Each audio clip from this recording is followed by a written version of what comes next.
नमस्कार, आप देख रहे हैं जोहार झारखंड। मैं हूं आपके साथ विभा उपाध्याय। रांची के सीएम आवास में कल से शुरू हो रहे बजट सत्र को लेकर सत्ता पक्ष के विधायकों की बैठक हुई, जिसमें एकजुटता पर जोर दिया गया।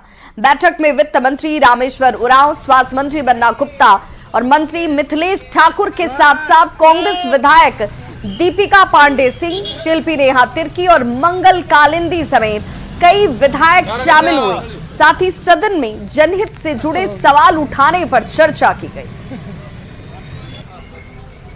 नाराजगी तो है और नाराजगी आज भी जायज है और इसका तो डेटा भी है। बताइए ना, कृषि विभाग में 16% बजट के ही खर्च हुए हैं। यही सब तो हमारी नाराजगी थी ना, कि काम नहीं हो रही है। और उसके तो अब आंकड़े भी आ रहे हैं कि आप कृषि विभाग में मंत्रालय में देख ली 16%, 100% से 16% आपने खर्च हुआ है।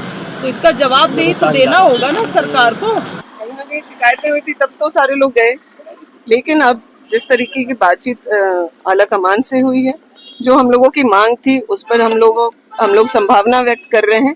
और साथ ही साथ अगर इस कार्यकाल में अगर लोगों का व्यवहार, स्वभाव, कार्यकर्ताओं के प्रति संवेदनशीलता, विधायकों की जरूरतों के हिसाब से जो उनके क्षेत्र की मांग है, उसके लिए अगर लोग अच्छा काम करते तो ये अच्छी बात है।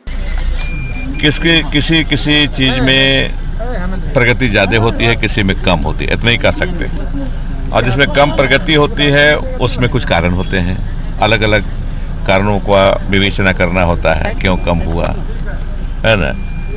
तो बजट जो पढ़ा जाता है उस पर कार्रवाई होती है। सदन का बेशकीमती समय वो नाटक और नौटंकी करके बर्बाद न करें और जिस जनता ने उनको इस आशा और विश्वास के साथ प्रतिनिधि बनाया है, वो अपने दायित्वों का अच्छा निर्वाह करें। और सत्ता पक्ष हमेशा विपक्ष के साथ मिलकर काम करना चाहता है और हम चाहते हैं कि सदन दोनों का होता है, तो सदन दोनों मिलकर अच्छे से चलाएं और मिलकर चलाएं और राज्य के हित में चलाएं। कैसे विपक्ष के हमलों का जवाब देगी सरकार हाउस में? एकदम जवाब देगी जी, जवाबदेही के साथ जवाब देगी। जनता का इशू आएगा और उसका संतोषजनक जवाब दिया जाएगा। कहीं कोई परेशानी नहीं है, जनता के मुद्दे आएंगे उसका हम लोग मुखर होकर के जवाब देंगे। सरकार ने बड़ी बुद्धिमानी से होशियारी की है कि मेरा बजट भी पास हो जाए और इस पर थोड़ी चर्चा भी हो जाए और राज्य के कामकाज भी आगे बढ़े, इसलिए सरकार ने सेशन को छोटा किया है। और आज हमारे गठबंधन के तमाम विधायक थे, 1-2 विधायक व्यक्तिगत कारणों से नहीं आ पाए थे, कल सारे लोग उपस्थित होंगे और सबने कहा है कि हम सब एकजुट होकर के जो सरकार की बातें हैं, जड़ता की बातें, उन बातों को विधानसभा में रखूंगा। तो झारखंड विधानसभा का बजट सत्र कल से शुरू हो रहा है और सत्र के सफल संचालन के लिए स्पीकर रविंद्रनाथ महतो ने सर्वदलीय बैठक की। विपक्ष ने छोटे सत्र पर सवाल उठाते हुए समय बढ़ाने की मांग की, तो सीएम चांपाई सोरेन ने बजट सत्र के समय का सदुपयोग करने की बात कही। मुख्यमंत्री ने कहा कि उनकी सरकार जनहित से जुड़े हर सवाल का जवाब देने के लिए तैयार है। कल से शुरू हो रहे झारखंड विधानसभा के बजट सत्र की कार्यवाही 2 मार्च तक चलेगी। तैयारी करके नहीं आते हैं ये? नहीं, सब तैयारी, सब तैयारी, उसमें कोई कमी नहीं है। आज जवाब भी सही दिया जाएगा। सर, पहली बार बजट इतना छोटा सत्र हुआ है सर, पहली बार परिस्थिति आप लोग दिखाई है ना, क्या क्या घटना घट गया, राजनीतिक घटनाक्रम भी हुआ है ना। नहीं तो हमारा सेशन तो 9 तारीख से था। बजट बहुत बढ़िया रहेगा, झारखंड के हित में रहेगा। यहाँ का झारखंड हितों का बजट है। ये सत्र थोड़ा सा छोटा है, अब विषय भी कईक है, क्यों छोटा रखा गया, किस कारण छोटा हुआ, आप भी जान रहे हैं, हम भी जान रहे हैं। और बजट करना भी सरकार के लिए बाध्यता है कि समय अगर बजट नहीं होगा तो विभागों का काम काज बाधित होने की संभावना हो जाएगी। तो इन तमाम विषयों को ध्यान में रखते हुए इस बजट को रखा गया। तो कम समय के अंदर में हमारे माननीय सदस्यों को ज्यादा से ज्यादा इस बजट से लाभान्वित होना है अपने क्षेत्र के जनताओं के लिए, उसके लिए समय का सदुपयोग करने के लिए हम लोग आग्रह किए। विधानसभा के लिए आखिरी बजट का सत्र है, छोटा सत्र है, इसलिए हम लोगों को ज्यादा एक्टिव होकर के काम करना पड़ेगा और चीजों को ढंग से हम लोग को रखनी होगी। मैंने ये सुझाव दिया कि 5वां विधानसभा का आखिरी बजट सत्र है, लेकिन नई सरकार जो चंपई सोरेन जी के नेतृत्व में बनी है, उनकी पहली बजट है। तो नई सरकार आई है, नई मुख्यमंत्री है, तो नई मुख्यमंत्री जी को अपना विजन और अपना दिशा और जो नीति है उससे परिचय कराने का एक मौका है।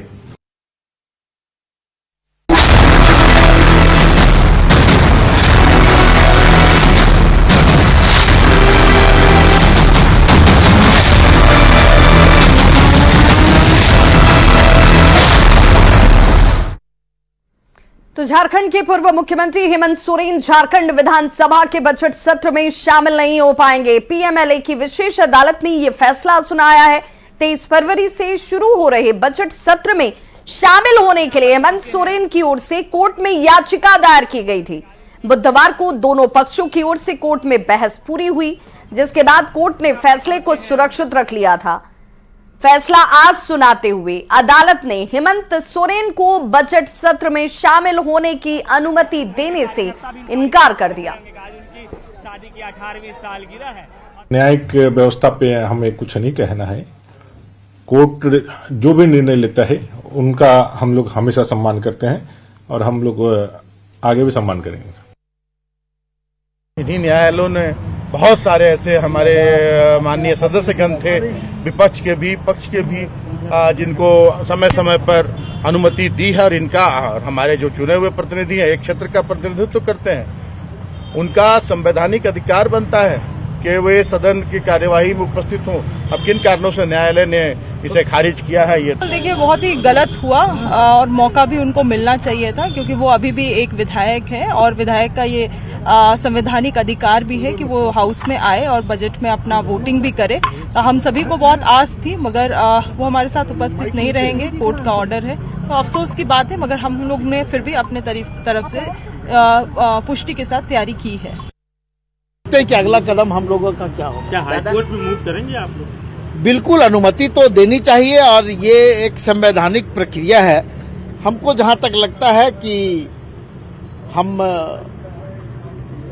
हाईकोर्ट जाएंगे और हाईकोर्ट में हमको निश्चित न्याय मिलेगा। तो झारखंड के पूर्व मुख्यमंत्री हेमंत सोरेन और बड़गाई अंचल के पूर्व उप निरीक्षक भानु प्रसाद की न्यायिक हिरासत को बढ़ा दिया गया है। दोनों को वीडियो कॉन्फ्रेंसिंग के जरिए स्पेशल कोर्ट में पेश किया गया। इस दौरान अदालत ने दोनों की न्यायिक हिरासत की अवधि 7 मार्च तक के लिए बढ़ा दी। अब दोनों की अगली पेशी 7 मार्च को होगी। इससे पहले हेमंत सोरेन से 13 और भानु प्रसाद से 12 दिन तक रिमांड पर पूछताछ की गई थी। दोनों फिलहाल बिरसा मुंडा सेंट्रल जेल में कैद हैं।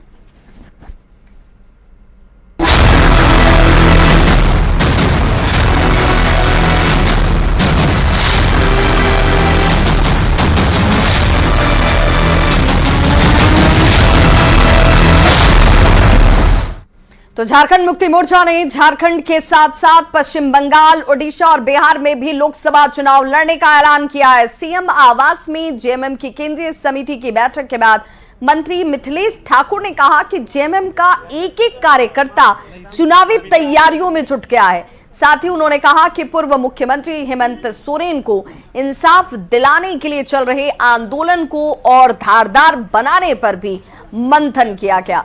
उन्होंने कहा कि किसी भी जेएमएम विधायक के नाराज होने से मैं इनकार करता हूं।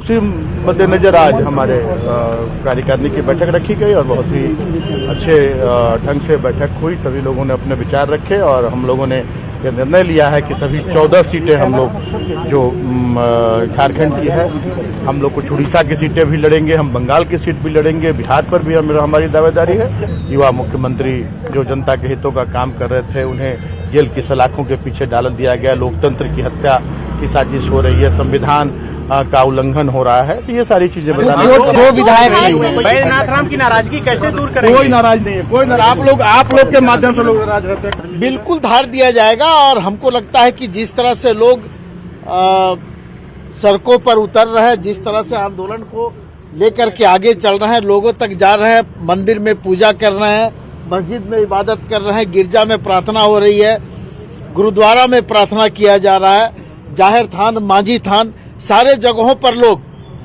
पूजा पाठ भी कर रहे हैं। इसका मतलब स्पष्ट है कि हम जनता की अदालत में भी जाएंगे और ऊपर वाला से बड़ा अदालत शायद कोई नहीं है और उनके दरवाजे को भी, उनके अदालत में भी हम उनके दरवाजे को भी खटखटाने का काम करेंगे।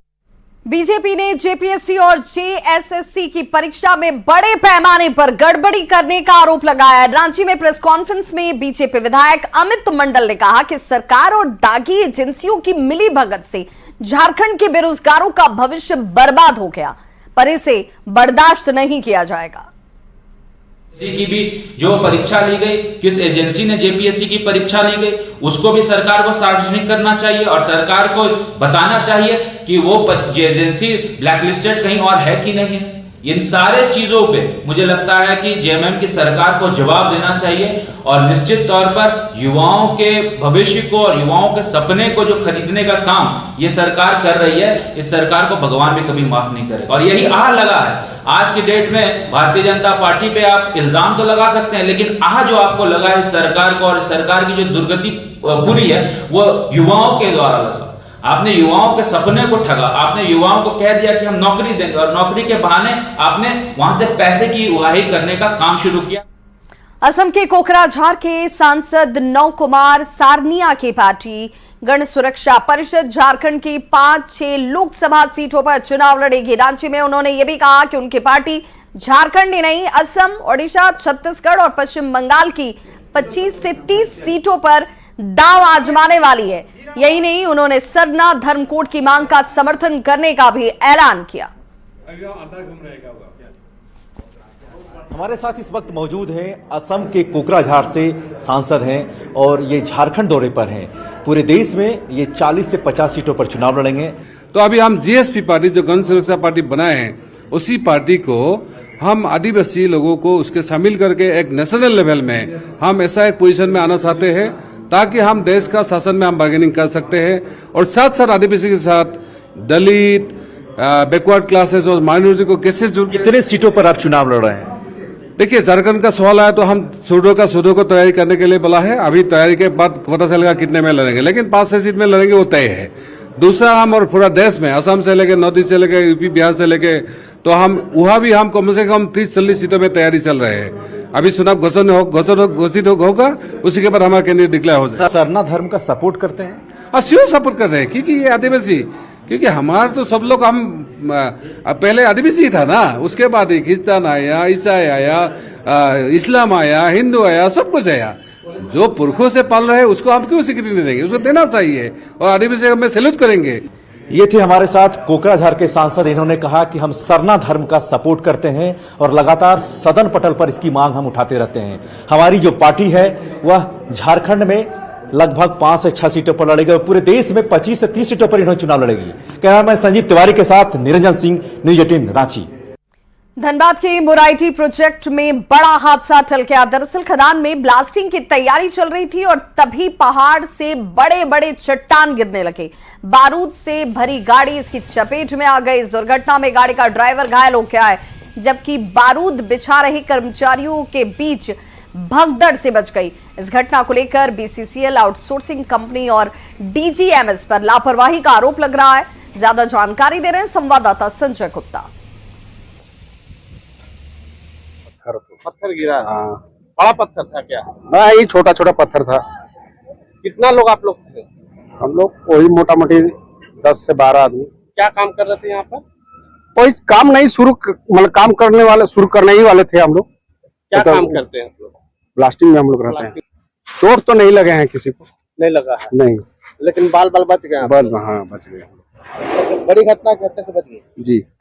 ये ऊपर हमारा पंप के पाइप जो है टूटा है, तो टूटा जो पाइप हाई प्रेशर के पंप है, उसी से पानी जो पानी आया प्रेशर से तो लूज मटेरियल जो गिरा है वही पूरा बह के आया नीचे। ना कुछ नहीं हुआ है, जो आदमी भागे जो गिर पड़े हैं मतलब उसे थोड़ा बहुत चिल्लाया है। हाँ, एक BCCL वाले हैं और बाकी आज बारूद वाले जो एक्सप्लोसिव वाले हैं वो लोग थे। कोयला उत्पादन करने वाले BCCL कोयला तो उत्पादन कर रही है, लेकिन DGMS के जो रूल है उसका पालन कभी नहीं करती है और आज इसका जीता जागता उदाहरण देखने को मिला। अभी हम BCCL एरिया 1 के मुरायडी जरलाही पैच के समीप हैं और यहाँ पर यह कोयला उत्खनन स्थल है। यहाँ पर ब्लास्टिंग के लिए एक्सप्लोसिव मंगवाया गया था, उसके वाहन मंगाए गए थे, लेकिन यहाँ पर जो DGMS के रूल होने चाहिए, एक बेंच नुमा या चट्टान को बनाना चाहिए, उसे नहीं बनाया गया था और यही कारण है कि इस ऊंचे पहाड़ से कई चट्टान एक्सप्लोसिव जो बारूद की गाड़ी है उसके ऊपर गिरी और इस घटना में कई लोग बाल बाल बचे। गनीमत रही कि ड्राइवर आंशिक रूप से घायल हुआ है और कई लोग इसमें बाल बाल बच गए हैं। लेकिन अगर इस गलती पर सुधार नहीं किया गया और DGMS इसे गंभीरता से नहीं लेती है तो ये हो सकता है कि कभी एक बड़ी दुर्घटना देखने को मिले। अब ऐसे में देखना होगा कि DGMS इन लापरवाही को लेकर कब कार्रवाई करती है। संजय गुप्ता, न्यूज 18, धनबाद। धनबाद के KK पॉलिटेक्निक उप डाकघर में गबन की रकम बढ़कर अब 9 करोड़ 30 लाख तक पहुंच गई है, जबकि अब तक 90 खातों को फ्रीज किया जा चुका है। जांच अब भी जारी है और घोटाले की रकम और बढ़ने की आशंका जाहिर की जा रही है। डाक विभाग का यह कहना है कि उच्चाधिकारियों की मंजूरी के बाद ही घोटाले की जांच का जिम्मा CBI को मिल सकेगा। इस घोटाले में सहायक पोस्टमास्टर सुमित सौरभ कुमार का नाम सामने आया है। उसका ट्रांसफर गोविंदपुर से झरिया कर दिया गया है।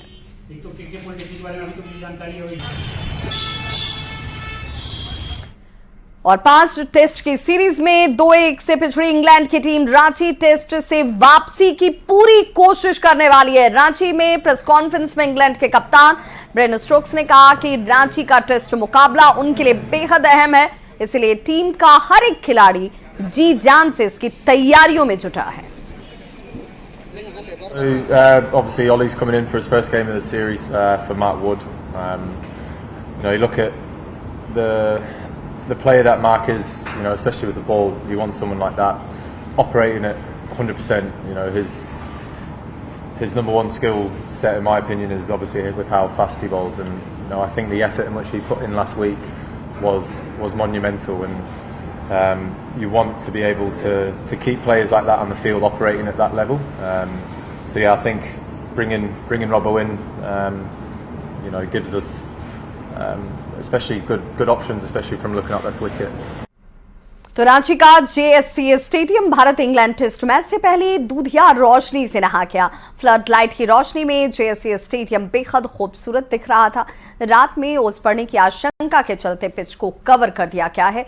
वहीं आसमान में बादलों की लुका छिपी से क्रिकेट प्रेमियों की जो धड़कन है वो बढ़ी हुई नजर आती है, पर JSCA ने हाईटेक ड्रायर मशीन को तैयार कर रखा है। इस खबर पर ज्यादा जानकारी दे रहे हैं न्यूज 18 संवाददाता संजय सिन्हा। रांची का JSCA स्टेडियम तैयार है बिल्कुल एक शानदार मैच के आयोजन को लेकर, और मैच में महज अब जो है तकरीबन 10 घंटे तक का समय रह गया है और इस समय हम JSCA स्टेडियम में मौजूद हैं। अब देख सकते हैं कि तैयारी को लेकर किस तरीके से यहाँ पर दुधिया रोशनी एक तरीके से यहाँ पर बिखेरी जा रही है, जो यह बता रहा है कि रांची का JSCA स्टेडियम बिल्कुल अपने मैच के तमाम आयोजन, चाहे टेलीकास्ट की बात करें, सुरक्षा की बात करें, सभी तरह के पहलुओं को छूते हुए कल के मैच को लेकर बिल्कुल तैयार है। हमारे साथ यहाँ पर रितेश केसरी हैं, जिनके बारे में कहा जाता है कि जब भी मैच हाल के पिछले 2-3 सालों में जब भी कोई टीम यहाँ पर आई हो या IPL खेला गया हो तो रांची का यह गेंदबाज हर टीम को नेट पर अपनी गेंदबाजी से चौंकाता है, प्रैक्टिस कराता है। दोनों टीम के बैट्समैनों ने बहुत अच्छी बैटिंग की, खास करके इंडियन टीम के बैट्समैन शुभमन गिल, रोहित शर्मा टच में लग रहे थे, केश भरत, ध्रुव जुरैल बहुत ही अच्छी बैटिंग कर रहे थे। तो दोनों टीम ने बैट्समैनों ने बहुत अच्छी बैटिंग की और सीखने को भी बहुत कुछ मिला। अश्विन सर से, जडेजा से बहुत कुछ सीखने को मिला उन लोगों से। तो क्या लगता है कि कल जो भी टीम टॉस पर जीतेगी, जब भी जिनकी बल्लेबाजी है, कौन ज्यादा आपके अनुसार, क्योंकि आपने गेंदबाजी की है, टच में कौन रहेगा बल्लेबाजी में? इंडियन टीम ही अच्छी बैटिंग करेगी, खास करके शुभमन गिल। क्या बात है। शुभमन गिल के बारे में रितेश बता रहे हैं, लेकिन आपको बतला दें कि बारिश को लेकर जो वेस्टर्न डिस्टर्बेंस की बात बार बार कही जा रही है, अभी भी रांची के आसमान में बादल हैं, चांद भी लगातार छिप कर निकल रहा है और बादलों से उसकी जो कहते हैं लुका छिपी का खेल जारी है। लेकिन बता दें कि स्टेडियम की ओर से तैयारी पूरी है, जेसीए की ओर से, और यहाँ पर देख सकते हैं कि जो अगर बारिश होती है तो किस तरीके से यहाँ पर स्टेडियम के बाहर में ही मशीनें लगा दी गई हैं। ये मशीन देखिए, ये मशीन दरअसल आपको ड्राई करने के लिए कि अगर मैदान के आउटफील्ड में पानी जमा होता है तो ये मशीन तेजी से पूरे मैदान को आपको ड्राई कर सकती है, सुखा सकती है, और यहाँ से पानी की निकासी के लिए मशीन है। यानी पूरी तरीके से जेसीए प्रबंधन दावा कर रहा है कि अगर मैच के दौरान कुछ भी अगर बारिश आती है, क्योंकि बहुत ज्यादा बारिश का अनुमान नहीं है, बारिश जब भी आएगी हल्की फुल्की बारिश ही आएगी, लेकिन ऐसी स्थिति में आप समझ लीजिए कि यहाँ पर आधे घंटे के अंदर मैदान को तैयार कर लिया जाएगा। लेकिन इस वक्त जेसीए स्टेडियम तैयार है कल के आयोजन को लेकर। कैमरामैन संत के साथ संजय कुमार सिन्हा, न्यूज 18 रांची। तो चाईबासा के मनोहरपुर में आजसू के संकल्प सभा मिलन समारोह में पार्टी कार्यकर्ताओं ने झूमर कार्यक्रम का आयोजन किया। पार्टी सुप्रीमो सुदेश महतो के आगमन से पहले झूमर कार्यक्रम का आयोजन हुआ। कार्यक्रम में सुप्रसिद्ध झूमर कलाकार रंजीत महतो और उनकी टीम ने समा बांधा। कार्यकर्ताओं और लोगों के मनोरंजन के लिए कलाकारों ने मनमोहक गीत संगीत की प्रस्तुति